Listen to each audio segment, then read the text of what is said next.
একদিন এক শিয়াল বনের মধ্যে খাবারের খোঁজ করছিল।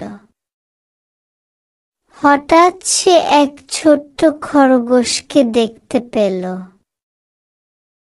শিয়াল ভাবল, আজকের খাবার তো পেয়ে গেলাম।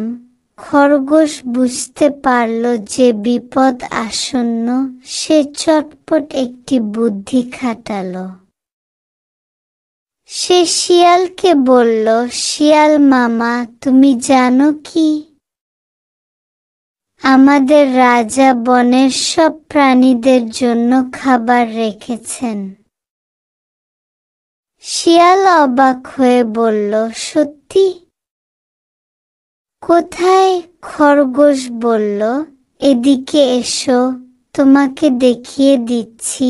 শিয়াল খরগোশের পেছনে পেছনে চলল।